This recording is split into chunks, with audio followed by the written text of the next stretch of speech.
Demi Allah, aku menyadari bahwa jika engkau bergulat denganku, engkau akan mendapat pertolongan dari langit.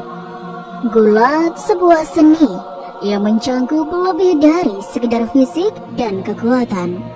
Telah merajai sejarah sebagai salah satu olahraga tertua yang pernah ada. Bahkan sejak zaman Mesir kuno yang berusia ribuan tahun, gambar-gambar gulat dapat ditemukan, menandakan kepopuleran dan keberadaannya yang telah lama. Konon, gulat telah menjadi bagian dari kurikulum pendidikan di Tiongkok sejak 2050 sebelum Masehi, memberikan bukti akan eksistensinya yang kuno. Tak heran jika dalam adegan-adegan kolosal, para kesatria seringkali menampilkan kehebatan mereka melalui pertarungan gulat, menunjukkan kekuatan dan kecakapan mereka dalam olahraga ini. Bahkan pada masa Islam, di mana Rasulullah SAW berinteraksi dengan masyarakat Arab, gulat tetap menjadi bagian penting dari budaya dan kehidupan mereka. Di tengah-tengah masa tersebut, ada satu sosok pegulat yang menjadi legenda, dikenal sebagai juara yang sudah dikalahkan, Rukanah bin Abdullah. Rukanah, pemimpin Arab yang terkenal dengan kekuatannya, bukanlah lawan yang mudah bagi siapapun. Meskipun tubuhnya besar dan kekar, kecepatan dan keluasannya dalam bergerak membuatnya sulit untuk ditaklukkan. Bahkan dalam ajaran awal Islam, ketika Rasulullah SAW baru saja menyampaikan risalahnya, Rukanah tetap mempertahankan keyakinannya dalam kemusyrikan. Namun kehadiran Rasulullah SAW membawa perubahan besar bagi banyak orang, termasuk Rukanah. Dengan kedermawanan, kelembutan dan hikmahnya, Rasulullah berhasil menenangkan hati banyak orang, termasuk Rukanah. Akhirnya Rukanah pun menjadi salah satu sahabat Nabi, meninggalkan masa lalunya yang dipenuhi dengan kekuatan fisik semata, menuju jalan kebenaran dan cahaya Islam yang membimbingnya menuju keselamatan abadi. Rukanah bin Abdullah, sosok pegulat yang legendaris, mencuat namanya sebagai salah satu yang paling terkenal dalam dunia gulat pada zamannya. Tidak ada seorang pun yang mampu menaklukkan kehebatannya, sehingga membuatnya layak dihormati dan ditakuti oleh lawan-lawannya. Postur tubuhnya yang besar didukung oleh otot-otot kekar yang melindungi setiap gerakan dan serangan menjadi ciri khas yang mencolok di tengah-tengah kerumunan. Namun, meskipun kekuatannya tampak tak terbantahkan, hatinya masih terbuka untuk menerima kebenaran agama Islam. Dalam berbagai cara, Rasulullah SAW menawarkan dakwah kepada berbagai lapisan masyarakat, termasuk melalui olahraga.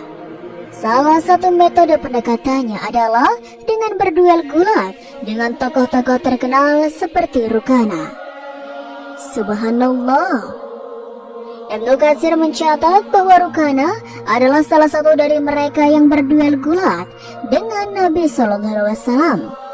Dan meskipun Rukanah termasuk di antara orang-orang Quraisy yang paling kuat, Rasulullah berhasil mengalahkannya dalam beberapa pertarungan. Namun, hidayah Islam baru benar-benar menyentuh hati Rukanah setelah kota Mekah ditaklukkan dan agama Islam mulai menyebar dengan pesat.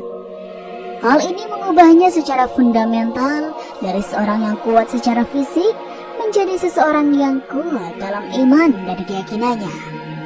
Kehadiran Islam membuka matanya terhadap kebenaran yang lebih besar, dan Rukanah pun memilih untuk memeluk agama baru ini, meninggalkan masa lalunya yang penuh dengan kekuatan duniawi semata. Kehidupan Rukanah setelah memeluk Islam penuh dengan perjalanan spiritual dan perjuangan. Ada yang mengatakan bahwa ia meninggal pada masa kekhalifahan Utsman, sementara sumber lain menyebutkan bahwa ia wafat pada tahun 42 Hijriah di bawah kekhalifahan Muawiyah. Tapi apapun waktu kematian Rukana, satu hal yang pasti, transformasinya dari seorang pegulat yang ditakuti menjadi seorang muslim yang taat menjadi bukti nyata kekuatan dan keajaiban hidayah Islam. Kisah pertemuan antara Rasulullah SAW dan Rukanah bin Abdullah terbentang sebagai perjalanan spiritual yang menggetarkan hati. Saat Rasulullah menyampaikan dakwahnya kepada Rukanah, sebuah percakapan yang penuh makna terjadi antara keduanya.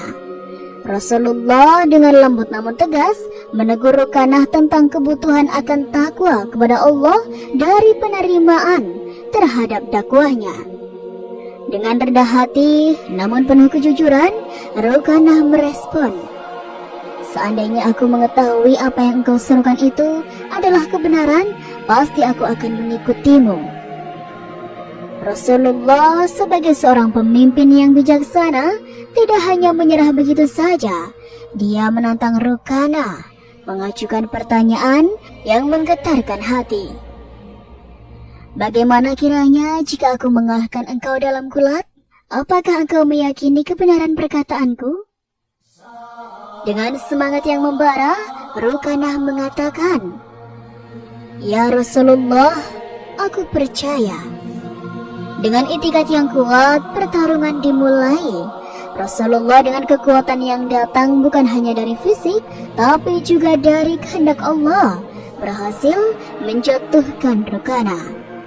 Namun kemenangan pertama ini hanya awal dari perjalanan spiritual yang lebih dalam. Rukanah tidak menyerah begitu saja. Dengan semangat yang tak tergoyahkan, ia memohon untuk bergulat lagi. Kedua belah pihak bersiap untuk pertarungan kedua. Kali ini, kemenangan Rasulullah tidak hanya bersifat fisik, tetapi juga spiritual. Setelah sekali lagi Rasulullah berhasil mengalahkannya, Rukanah mengakui kebesaran dan kebenaran ajaran Rasulullah SAW. Namun Rasulullah tidak berhenti hanya pada kemenangan fisik dan verbal.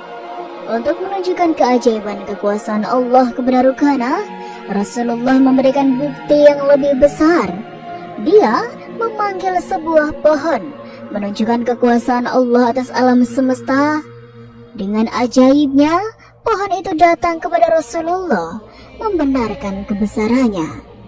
Kemudian dengan perintahnya, pohon itu kembali ke tempat asalnya, menyaksikan keajaiban yang menggetarkan hati. Dari pertemuan ini, Rukanah bukan hanya menjadi saksi atas kebenaran ajaran Rasulullah, tetapi juga merasakan keajaiban iman yang mendalam. Dengan hati yang terbuka, dia kembali kepada kaumnya, membawa cerita tentang kebesaran Allah dan kebenaran Islam yang telah mengubah hidupnya secara mendasar. Kisah Rukanah bin Abdullah dan pertemuannya dengan Rasulullah SAW membawa kesan yang mendalam tentang perjalanan spiritual dan keajaiban keimanan.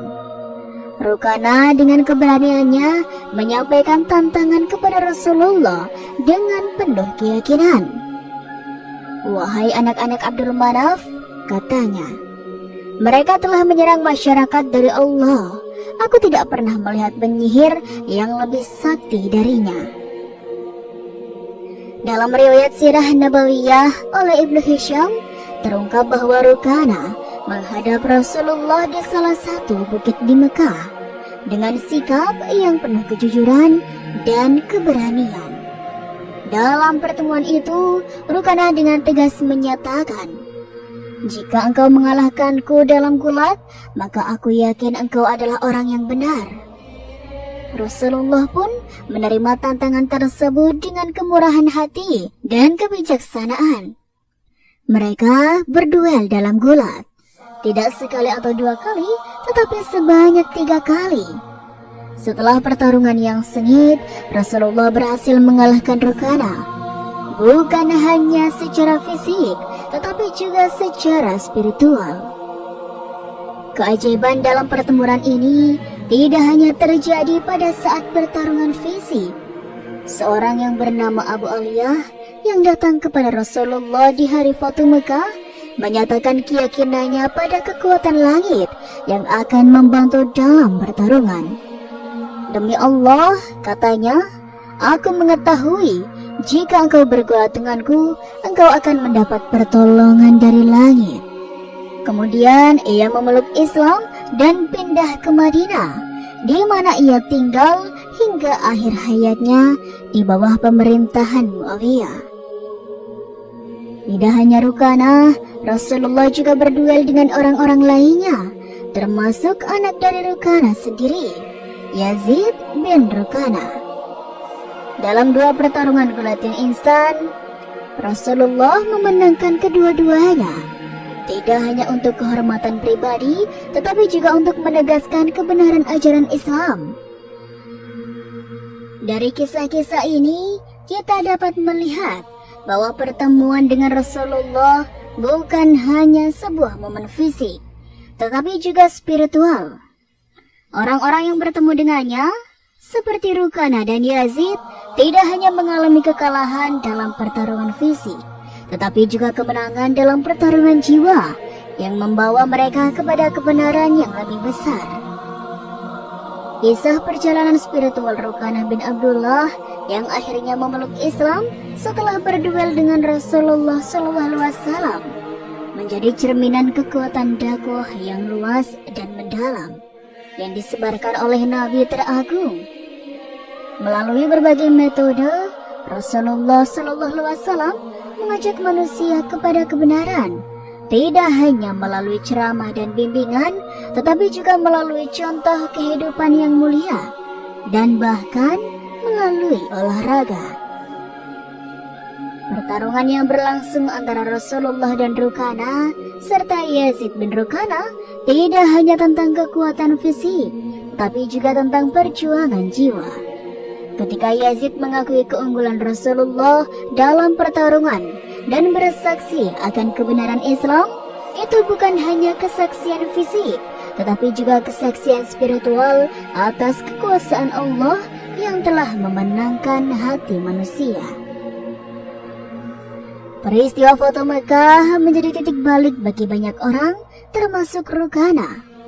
Ketika Rukanah menyatakan keyakinannya bahwa pertolongan dari langit akan datang jika ia bergulat dengan Rasulullah. Itu adalah bukti bahwa kekuatan iman dan kebenaran agama Islam tidak hanya sebatas pada ranah rohani, tetapi juga mempengaruhi realitas fisik. Kisah ini juga mengajarkan kepada kita tentang pentingnya ketabahan dalam dakwah. Meskipun Rasulullah menghadapi penolakan dan bahkan penistaan dalam menyebarkan ajaran Islam, beliau tidak pernah berhenti berusaha.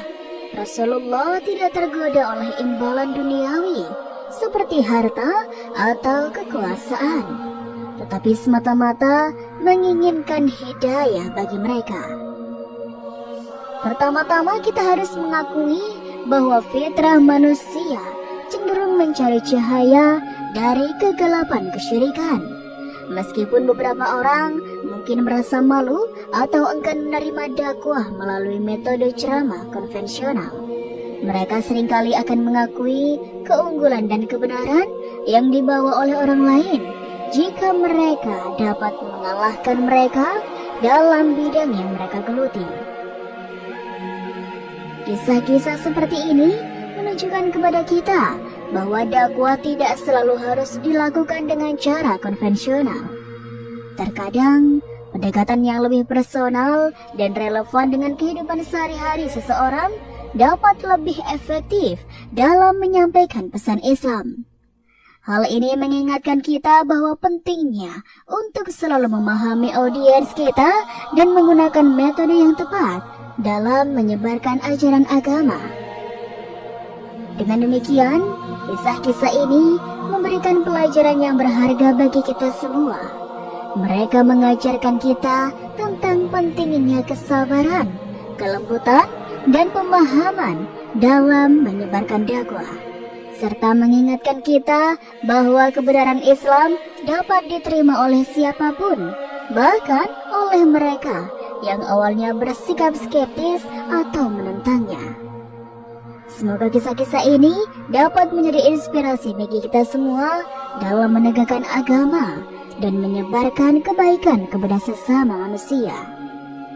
Terima kasih kepada teman-teman semua yang telah menonton video ini, dan jangan lupa untuk menyaksikan video lainnya di channel kami. Wassalamualaikum warahmatullahi wabarakatuh.